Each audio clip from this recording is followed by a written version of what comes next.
Strawberry খেতিৰে দৃষ্টি আকৰ্ষণ কৰা দুই খেতিয়ক ভাতৃ। উন্নত জাতৰ ষ্ট্ৰবেৰী খেতি কৰি অধিক লাভৱান হৈছে ভাতৃদ্বয়। ইচ্ছা বা আগ্ৰহ থাকিলে সকলো সম্ভৱ। এই আপ্তবাক্যশাৰীকে বাস্তৱত পৰিণত কৰিছে ধুবুৰীৰ ভাৰত বাংলাদেশ সীমান্তৱৰ্তী দুৰাহাটী গাঁৱৰ এটি পৰিয়ালে। দুৰাহাটী গাঁৱৰ খেতিয়ক মমিনুৰ শেখ আৰু আব্দুল আজিজ শেখে কৰ্মবিমুখ নহৈ নিজৰ খেতি মাটিত কৃষি কৰ্ম কৰি স্বাৱলম্বী হোৱা পৰিলক্ষিত হৈছে। নিজৰ প্ৰায় ৫ বিঘা মাটিৰ ৩ বিঘাত দুই ভাই ককায়ে বিভিন্ন শাক পাচলিৰ খেতি কৰাৰ লগতে ২ বিঘা মাটিত উন্নত জাতৰ ষ্ট্ৰবেৰী খেতি কৰি অধিক লাভৱান হোৱা দেখা গৈছে।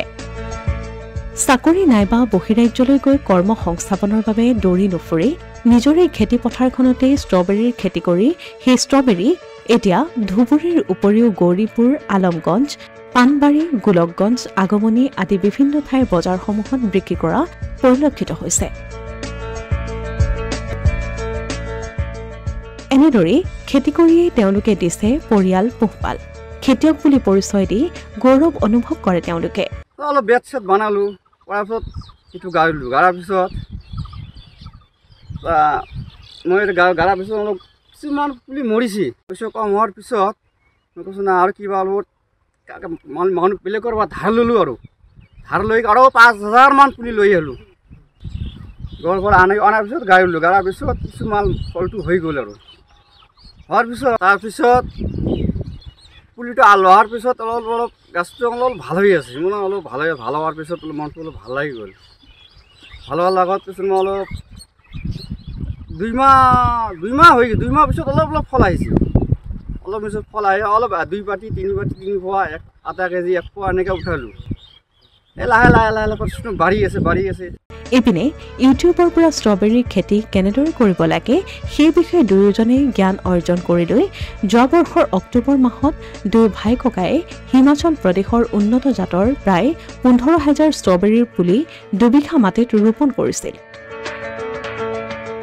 ইয়াৰে প্ৰায় ৫,০০০ মান পুলি নষ্ট হৈছিল যদিও বাকী ষ্ট্ৰবেৰীৰ পুলিসমূহৰ লালন পালন আৰু গোবৰৰ সাৰ আদি দিয়াৰ লগতে উপযুক্ত তত্বাৱধানত ডিচেম্বৰ মাহত ফল ধৰিবলৈ লৈছিল।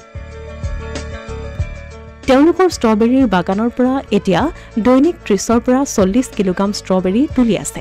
প্ৰায় এমাহ পূৰ্বে বজাৰত ৪০০ টকা কিলোত ষ্ট্ৰবেৰী বিক্ৰী কৰিছিল যদিও এতিয়া ষ্ট্ৰবেৰীৰ মূল্য সামান্য নিম্নগামী হোৱাত বজাৰত আজিৰ তাৰিখত ২০০ টকা কিলো প্ৰতি বিক্ৰী কৰি আছে বুলি আব্দুল আজিজ শেখে জানিবলৈ দিয়ে।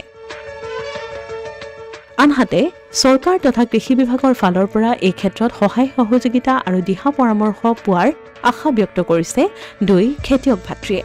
অহা বছৰত কৰিছোঁ, অলপমান কৰিছোঁ, টেষ্টিংটো কৰিছোঁ। গাছটো ইয়াত আমাৰ গাঁৱলীত এইটো হ'বনে নহয়, তাৰপিছত মই অলপ ভাবি চিন্তি কৰিছোঁ যে মানে অহা বছৰত অলপ কিবা অলপ পৰিশ্ৰমটো অলপ বাঢ়িব লাগিব, অলপ বাঢ়াইখিনি কৰিব লাগিব। মই ৩ মাহ আগতে মই এইটো কৰিছোঁ, প্ৰগ্ৰামটো কৰিছোঁ না এইটো কৰিম।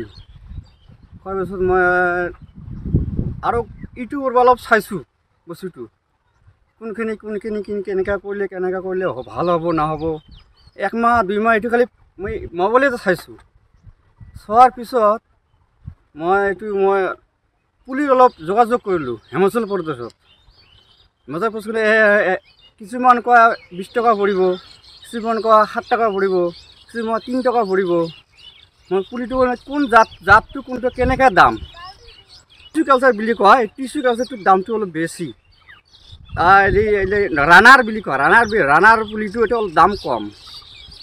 তাৰ মই ভাবিলোঁ আৰু বেলেগ মানুহ আছিলে কোনটো কাঢ়িলে ভাল হ'ব। এতিয়াও অলপ ঠাণ্ডা আহি গৈছে, তাই টিচু কালচাৰটো বাদ দিয়ক, ৰানাৰটো লওক। অসমীয়া প্ৰতিদিন ডিজিটেল সংবাদ ধুবুৰী।